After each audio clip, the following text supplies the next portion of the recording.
At this point in your life, where are you seeking advice and coaching?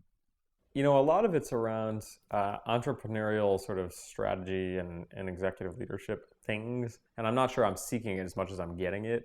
Um, I'm I'm I'm at a VP role in a company that has a whole lot riding on it, and so I get to be a part of a conversation that I've never sort of been privy to. You know, I've worked at startups that had venture money before, and decisions were just made, and somebody over there was making them, and then okay, well, that was weird. I wonder how that decision got made. I'm the one making those now, not exclusively, but you know, I'm part of a group that's making those, um, and and so like I'm learning an awful lot just by being a part of those discussions around why the world is the way it is.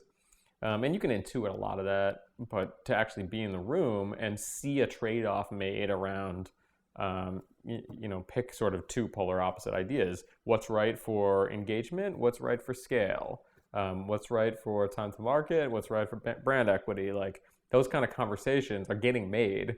And as a result, decisions are being made and they affect like hundreds, thousands, or millions of people. And so again, I'm not necessarily seeking those out on purpose, but they're happening, and it's an eye opener, right? Because even like we have 45 people at our company, it's pretty small, but even in a small startup, you figure you have investors, you have employees, you have legacy employees, and then we have 1.3 million users, right? And so like there's a impact that's made even in the smallest decision, like has repercussions, and it's neat to be a part of that. How have you transitioned into that conversation? This is a new area for you, but it's also a new area for design. Yeah, it is. Right? Yeah. Design is now at the big boy table. Right, that's right. How does it feel? That feels great, but it's, I mean, there's a caveat to that. It's the holistic view of design, and once you know what that means, you're like, of course, design is at the table. But if you don't know what that means, you're like, what's the pixel guy doing here? You know, like we're gonna talk about logos. It's like, no, actually, we're gonna talk about like, you know, strategic product direction.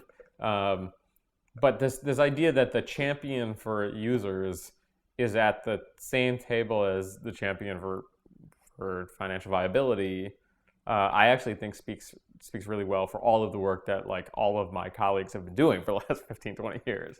How have I transitioned? I'm not sure that it was that difficult, because I think I've been talking the talk for a long time, but it's nice to be able to finally walk the walk with it.